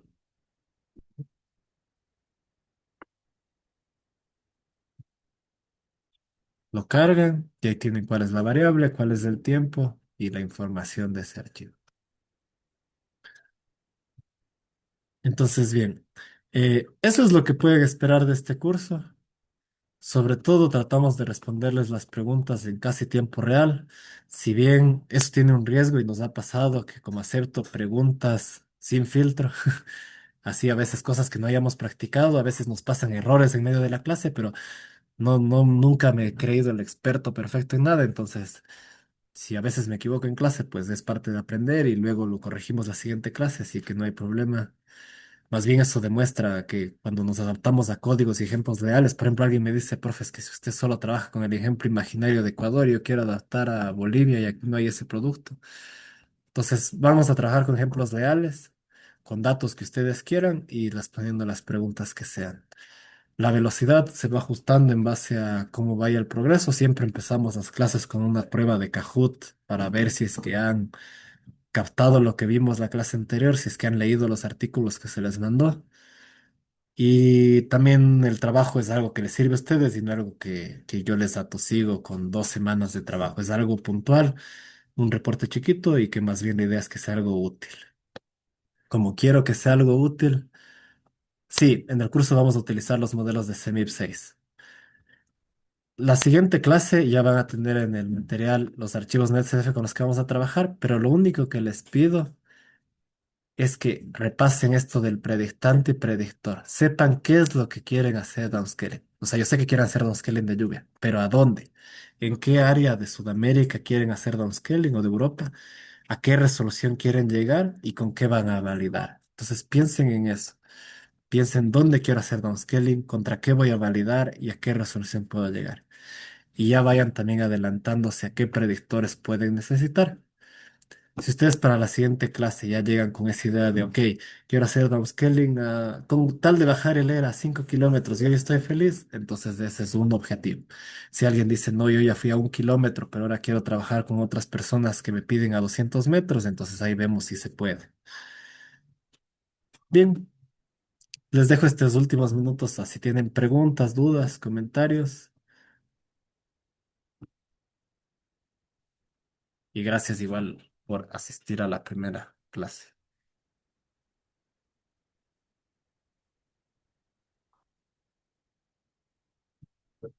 ¿Tienen dudas?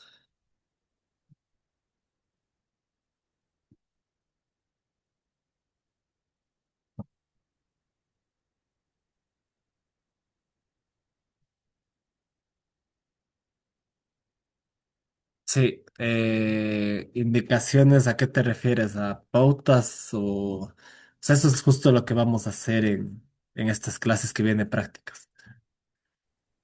Número para poder contactar, o sea, las indicaciones, todo lo vamos a ver en el curso, o sea, vamos a ir haciendo paso a paso cómo bajar. Si quieres así un consejo rápido para hacer en estaciones terrestres, es conseguir datos de esa estación y los predictores que puedan funcionar, pero es muy parecido. La corrección de vallas es total o solo se disminuye. Si es que haces una disminución de, o sea, el método como tal te elimina el bias, pero eso en el entrenamiento. Y si luego validas, el sesgo jamás se va a eliminar. Incluso cuando te salga una corrección de sesgo total, sería algo no deseable, porque ahí estarías cayendo en lo que se llama el overfitting, el sobreajuste. Porque, ¿qué te dice que tu observación en realidad es la verdadera referencia perfecta? Puede que la observación tenga errores y tú al corregir el bias total estás metiendo hasta ese error. No, no, no. El bias es machine learning. Todos los métodos que vamos a ver son de machine learning. Vamos a comparar ese bias correction con machine learning contra quantile mapping. Eso es lo que vamos a hacer. Eh, el Sí, número de... Sí, claro. Dime, alguien está hablando. sí, ¿qué tal? Buenas noches. Tenía una pequeña consulta. Por ejemplo, ahí en la página de Giovanni que estamos viendo, veo que hay varios productos, creo, de precipitación, ¿no? Sí. ¿Y cuál, digamos, es el más, como que el más recomendable, ¿no? O un poco para tener más Eh, claro. Al menos en la zona donde yo trabajo, que es en Ecuador, el iMerge nos da buenos resultados en tiempo real. O sea, no es lo mejor, pero el iMerge es el que usa incluso el Inami S. Y claro, mientras más tiempo tengas de esperar, por ejemplo, si estás de apuro y coges este half hour, el early run, es decir, el que te da pronto, si ves que hay una como early release, ese es menos preciso. Si luego coges el late run, ese es mejor.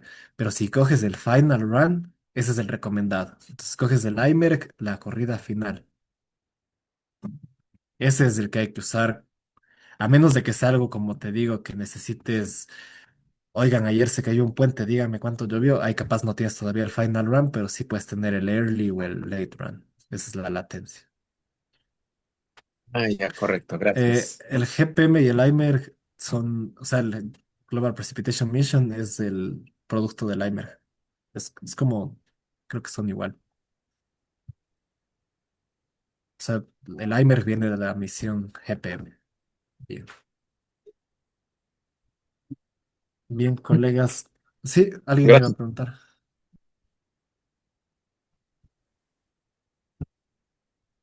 Sí, como una molestia, mi estimado. Sí, Eh, yo sé que no viene a la clase de lo de precipitación, pero tendrás allí donde se puede ver, hay una página de datos satelitales para ver medidas de caudales en ríos del mundo. sí, sí hay eso de, no estoy seguro si es caudal como tal, sino runoff, o sea, escorrentía en el píxel, pero no la tengo a la mano. Ah, Te, bueno, te sí, la puedo pasar al WhatsApp. por favor, fueras tan amable, es que lo ando buscando. Sí, ya.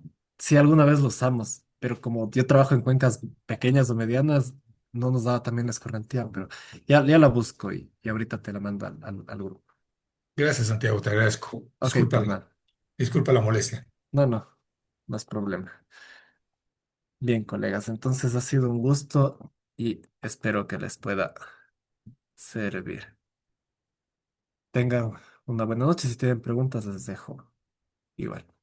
Seguimos en contacto. Ah, si alguien nos escribe pero quiere el correo, les puedo poner acá igual. Si por alguna razón. Prefiero que me contacten por correo al teléfono porque a veces el teléfono, ya saben, uno está ocupado, lo ignora y luego me olvido responder y no quiero quedar como que les ignoré. El correo sí lo puedo organizar mejor. Que tengan una buena noche. Sí, todos los artículos ya están subidos al Drive.